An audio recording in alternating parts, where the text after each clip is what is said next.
बहुत से लोग शहीद हुए ये भी, और मैंने चुनाव लड़ा, कईयों का परिवार खत्म हो गया। दाऊद शाही ने हमारे बच्चा कहाँ, परिवार कहाँ, इन्हीं के उन्होंने हिम्मत नहीं हारी, इन्हीं की खोज और देश लोग आज इनका स्वागत कर रहे हैं। देश में जश्न का हमारे खुशी का माहौल, वरिष्ठ नेता और प्रदेश के प्रथम प्रधानमंत्री पंडित जवाहरलाल नेहरू जी बने।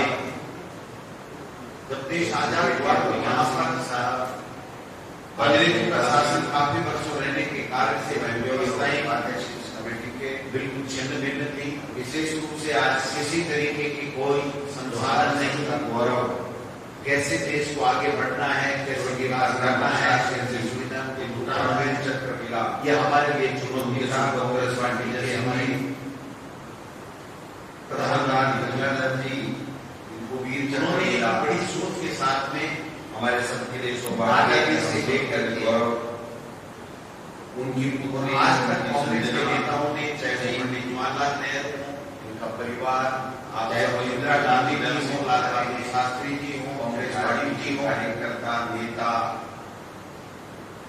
जहां जहां जो आज देश की एकता और अखंडता के लिए हमारे लिए बहुत खुशी का दिन है। प्राण भी न्यौछावर किए। डाबर साहब जो वर्षों से कांग्रेस पार्टी के सरकार से शिक्षा को महत्व दिया, हम सबके लिए विश्वविद्यालय अनुदान आयोग कर रहे हैं, कल कारखाने, डैम, सड़कें, पुल, डाबर साहब ने और आपने जो आज बहुत सारे साथी देख रहे हैं, उसमें से तीनों में से किसी का सही तो किया है। शक्ति नहीं है कि 90% से ज्यादा लोग चुना है वो कांग्रेस पार्टी के प्रधानमंत्री। यह आवश्यकता क्यों पड़ी कि हम दोबारा नहीं प्रधानमंत्री बने या इंदिरा जी बने या देवगौड़ा जी बने, एक तरीके से या राष्ट्रीय संयोजन कांग्रेस का लंबा इतिहास, सोच, दूरदृष्टि, पक्का इरादा, हमको जाना पड़े। गरीबी उन्मूलन के कार्यक्रम, अंग्रेजों का गुलाम था, से एक बढ़कर के ऐसे कार्यक्रम दिए। हमारे कांग्रेस पार्टी के आम नेताओं ने देश के, तो उन्होंने आपने देखा होगा 18 साल के महापुरुषों ने अधिकार किया। 21वीं सदी के लिए क्रांति लेकर के आए, अपनी जान की परवाह नहीं की और देश को आजाद कराने के लिए वो दीवाने चढ़ पड़े। बहुत से लोग शहीद हुए, कईयों का परिवार खत्म हो गया। बीवी कहाँ, बच्चा कहाँ, घर कहाँ, परिवार कहाँ, लेकिन उन्होंने हिम्मत नहीं हारी और देश को आजाद कराया। पूरे देश में जश्न का माहौल, खुशी का माहौल। प्रथम प्रधानमंत्री पंडित जवाहरलाल नेहरू जी बने। जब देश आजाद हुआ तो यहाँ पर अंग्रेजों का शासन काफी वर्षों रहने के कारण से जो व्यवस्थाएं बिल्कुल छिन्न भिन्न थी। किसी तरीके की कोई संसाधन नहीं।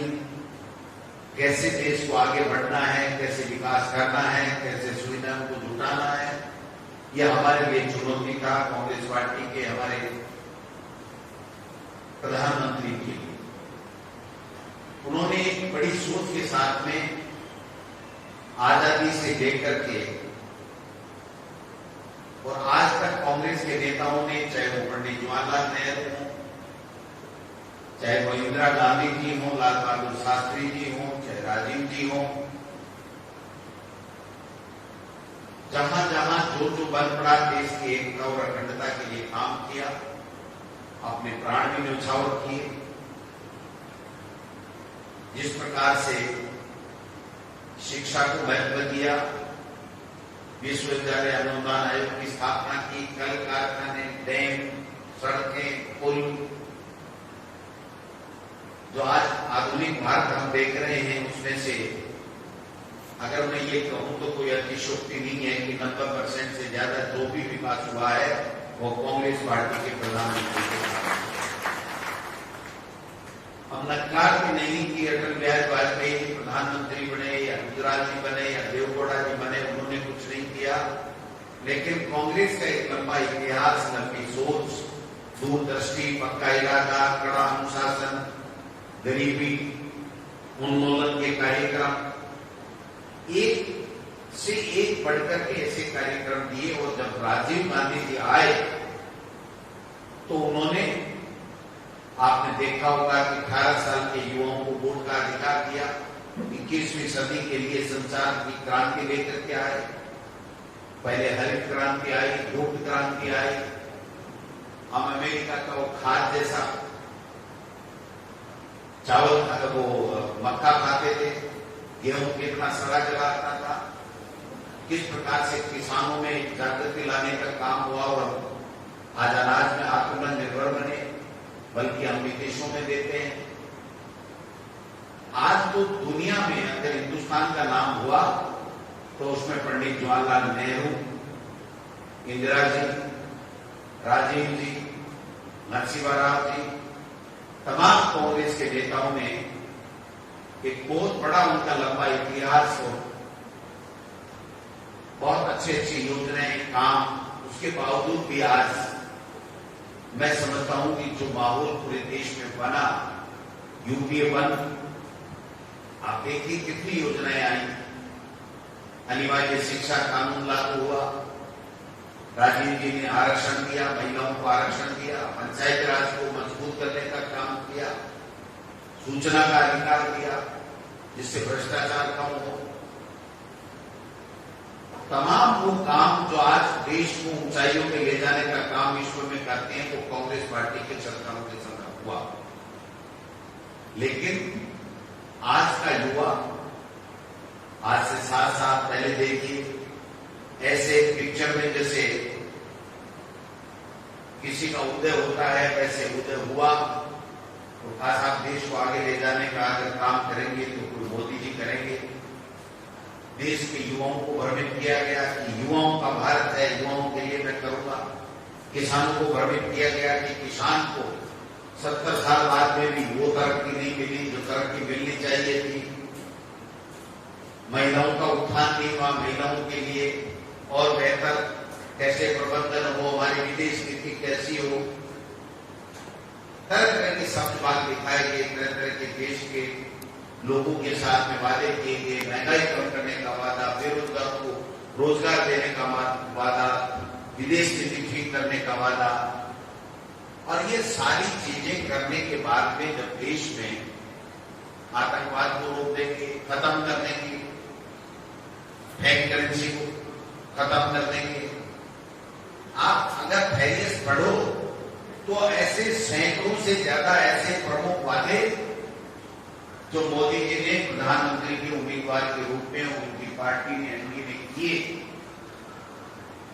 लेकिन हुआ क्या 7 साल बाद में आप बता दीजिए। 70 साल का हिसाब मांगने वाले लोग, 5 साल का हिसाब देने की बात करने वाले लोग, 5 साल बाद में सेना के चोरी के पीछे छुप करके और दोबारा एक चुनाव जीत लिया। 5 साल का एक पैसे का हिसाब नहीं किया, एक काम का हिसाब नहीं किया, एक किसान की आमदनी कैसे बढ़ेगी इसका हिसाब नहीं किया, आमदनी दुगुनी करने वाले लोग आमदनी कम हो रही थी उसका हिसाब नहीं किया। एक चीज उन्होंने की तो बताइए। लेकिन बात वही है कि युवा आज का जो 50 साल, 70 साल, 60 साल, 40 साल, 30 साल, यूपी के 10 साल, इंदिरा जी का वो जमाना जिसमें पाकिस्तान के 2 टुकड़े किए, राजीव जी ने खालिस्तान नहीं बनने दिया, चाइना के बॉर्डर पे कब्जा नहीं करने दिया, कितने काम बताऊं, कितनी चीजें। लेकिन अगर हम सही मायने में पूछें तो इनके बारे में हम जो बैठे हैं हमारी औलादों को भी पता नहीं। ये इसलिए जरूरत पड़ गई कि आज वो लोग जो आजादी के समय अंग्रेजों की मुखबिरी करते थे, जो आजादी में जिनका शून्य योगदान, वो लोग आज देश में हमारे लोगों को, युवाओं को, महिलाओं को, व्यापारियों को, किसानों को गुमराह करके सत्ता में आ गए। और सत्ता में आने के बाद में जो संवैधानिक संस्थाओं को नष्ट करने का काम कर रहे हैं, गुमराह कर रहे हैं, किसी की सुन रहे नहीं है। आप देखिए 10 महीने से किसान बैठा है, कोई सुन रहा है? भाई आप जबरदस्ती क्यों वो काबिल कानून की लाना चाहते हो जिसको किसी ने मांगा नहीं, किसी किसान संगठन ने मांग नहीं की, किसी राज्यसभा के मेंबर ने, लोकसभा के मेंबर ने, किसी ने मांग नहीं की। आप जबरदस्ती क्यों लाना चाहते हो? धर्म निरपेक्ष राष्ट्र है, फिर भी हिंदू और मुस्लिम की बात करके भाई को भाई से क्यों लड़ाना चाहते हो? लेकिन बात यह है कि हम तो हमारा इतिहास भूलने लग गए, हमारे बच्चों को बताया नहीं रहे हैं, और वो लोग अपना इतिहास नहीं होते हुए भी झूठा काल्पनिक इतिहास बना करके इस प्रकार से कह रहे हैं। अब आप देखिए, वंदे मातरम, बीजेपी के लोग वंदे मातरम ये आरएसएस वाले लेके आए। हमारा कोई भी कार्यक्रम होता है, कांग्रेस पार्टी की जब से स्थापना हुई तब से वंदे मातरम से हमारे कार्यक्रम की शुरुआत होती है और राष्ट्रगान से समाप्त होता है। कहा जय श्री राम के नारे बोल देते हैं। अरे कौन मना कर रहा है? जय श्री राम के नारों से कौन मना कर रहा है? जय से कौन मना है? भगवान को कौन मना कर रहा है? आज सुप्रीम कोर्ट ने जब फैसला किया, हिंदू हो, मुस्लिम हो, सिख हो, ईसाई हो, सबने उसको स्वीकार किया।